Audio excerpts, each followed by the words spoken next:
आज हम आपके लिए एक ऐसे शूरवीर की कहानी लेकर आए हैं जिन्होंने मरना पसंद किया लेकिन कभी झुकना नहीं। जी हाँ, हम बात कर रहे हैं महाराणा प्रताप सिंह की। महाराणा प्रताप सिंह का जन्म 9 मई 1540 को राजस्थान के कुंभलगढ़ दुर्ग में हुआ था। ये राजपूत के सिसोदिया वंश उदय सिंह और माता जीवंता बाई के पुत्र थे। महाराणा प्रताप राजपूतों के वंशज थे। राजपूतों के लिए कहा जाता है कि प्राण जाए पर वचन न जाए, और महाराणा प्रताप ने वचन लिया था कि चाहे कुछ भी हो जाए वो कभी मेवाड़ अकबर को नहीं देंगे। एक ऐसा राजपूत सम्राट जिन्होंने जंगलों में रहना पसंद किया लेकिन कभी विदेशी मुगलों की दास्तां स्वीकार नहीं की।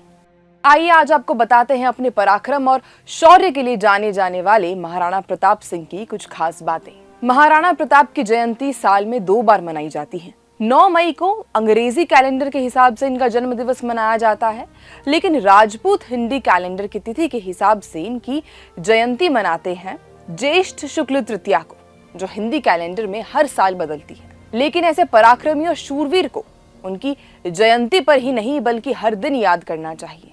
महाराणा प्रताप को बचपन से सभी कीका के नाम से बुलाते थे। ये नाम उन्हें भीलों से मिला था, जिनके साथ उन्होंने अपने शुरुआती दिन बिताए थे। भीलों की भाषा में कीका का अर्थ है बेटा। उदय सिंह की मृत्यु के बाद उनकी पसंदीदा रानी धीराबाई चाहती थी कि ये गद्दी उनके बड़े बेटे जगमाल सिंह को मिले, लेकिन किस्मत को कुछ और ही मंजूर था।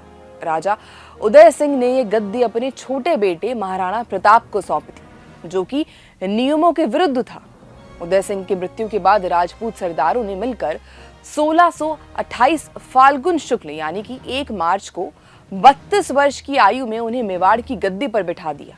महाराणा प्रताप के कार्यकाल में दिल्ली में तुर्क सम्राट अकबर का शासन था, जो भारत के सभी राजा महाराजाओं को अपने अधीन कर एक मुगल साम्राज्य बनाना चाहता था। इसके लिए उसने अपनी नीति और अनीति दोनों का सहारा लिया। 30 वर्षों के लगातार प्रयास के बाद भी अकबर महाराणा प्रताप को अपना बंदी नहीं बना पाया, और इस सपने को अपने साथ लेकर ही वो मर गया। जगमल सिंह को राजगद्दी कभी नहीं मिल पाई। इस वजह से वो महाराणा प्रताप से नफरत करने लगा था, और इस नफरत की आग में वो अकबर के साथ जाके मिल गया। जिस समय प्रताप ने गद्दी संभाली उस समय राजपूताना साम्राज्य काफी नाजुक दौर से गुजर रहा था। बादशाह अकबर के आगे अच्छे अच्छे राजपूत नरेशों ने अपने घुटने टेक दिए थे। कई राजाओं ने तो मुगल से अपने कुल की मान मर्यादा भुलाकर वैवाहिक संबंध तक भी बना लिए थे। लेकिन कुछ राजा महाराजा महाराणा प्रताप जैसे भी थे, जिन्हें मरना मंजूर था लेकिन अपनी मान मर्यादा से समझौता नहीं। वो अपने पूर्वजों की मर्यादा की हित में सुरक्षा में सदा अड़े रहे। इसीलिए वो अकबर की आंखों में हमेशा खटकते रहे। मेवाड़ को जीतने के लिए अकबर लगातार प्रयास करता रहा, लेकिन प्रताप ने कभी मुगलों की हुकूमत को स्वीकार नहीं किया। अब आप सोचिए उस व्यक्ति की वीरता कैसी होगी जिसके दुश्मन भी कायल थे, और उदारता तो ऐसी कि पकड़ी गई सभी मुगल बेगमों को सम्मान पूर्वक वापस भेज दिया था। माना जाता है कि इनकी मृत्यु पर अकबर तक की आंखें नम हो गई थी। अकबर ने यह तक कह दिया था कि देशभक्त हो तो ऐसा। आप सबको विश्व प्रसिद्ध हल्दी घाटी युद्ध तो याद ही होगा, जब अकबर साम दाम दंड भेद लगाकर भी महाराणा प्रताप को झुकाने में असफल रहा।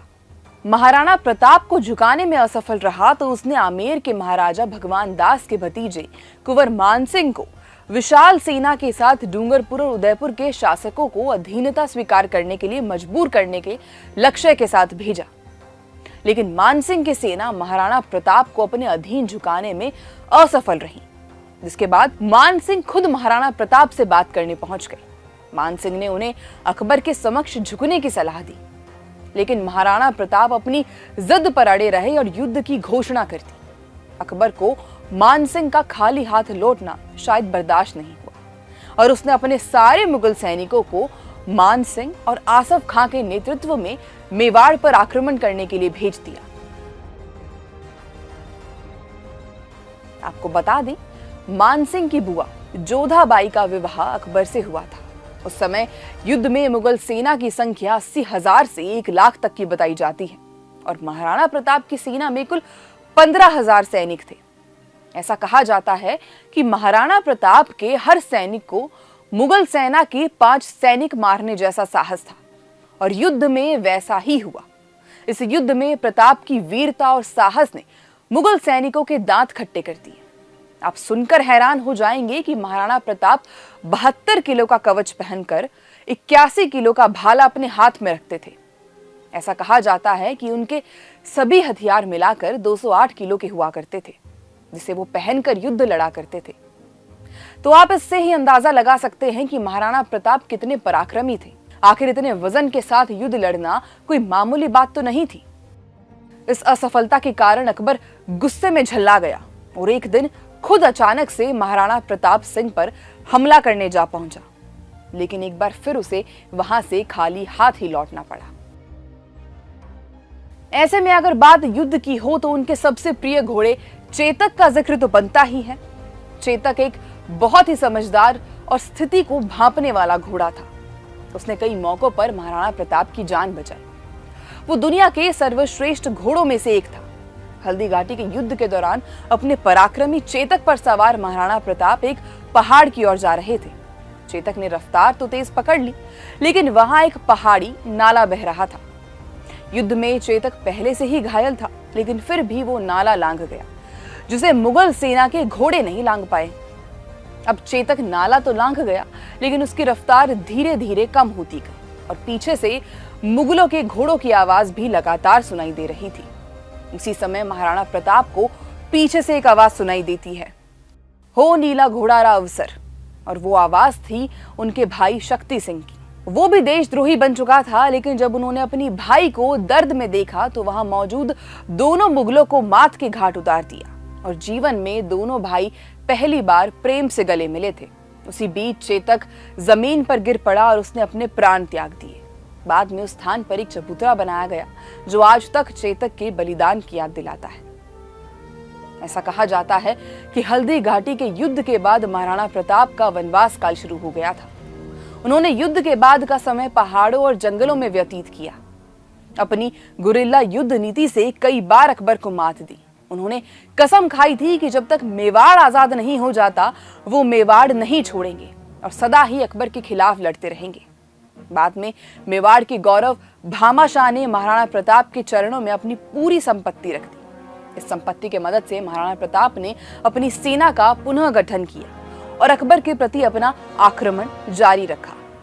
अकबर ने 1635 में एक विशाल सेना के साथ फिर से कुंभलगढ़ और आसपास के इलाकों में कब्जा कर लिया और कई क्षेत्रों में लूटपाट भी की। महाराणा प्रताप ने विशाल मुगल सेना के खिलाफ युद्ध जारी रखा और आखिरकार एक बार फिर मुगलों को खाली हाथ ही लौटना पड़ा।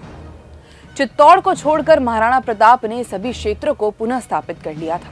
साथ ही उदयपुर को अपनी राजधानी बना लिया था। ऐसा बताया जाता है कि लड़ते लड़ते युद्ध और शिकार की चोटों के कारण महाराणा प्रताप की मृत्यु 19 जनवरी 1597 में चावंड में हो गई। महाराणा प्रताप वीर गति को प्राप्त हो गए, लेकिन कभी अकबर की हुकूमत स्वीकार नहीं की।